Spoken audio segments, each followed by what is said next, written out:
Hi there, Jeff from Pure Tesla showing you how to review footage on the iOS Files app using your Pure Tesla USB drive and the Lightning adapter from Pure Tesla.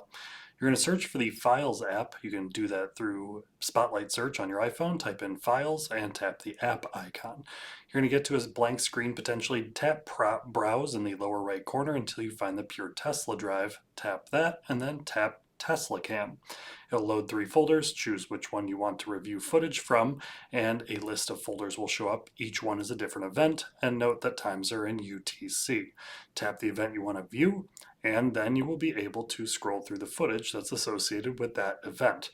Tap the individual clip, press play, and the footage will play for you automatically. You can use the scrubber at the bottom to go in forward and reverse.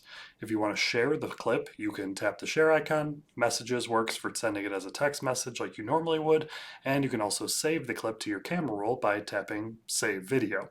If you want to delete a clip, press and hold on the video, tap Delete, and the clip is deleted. If you want to delete an entire event, tap and hold on the folder, tap delete, and the entire event is deleted. It's very simple to be able to use. Thank you so much for viewing.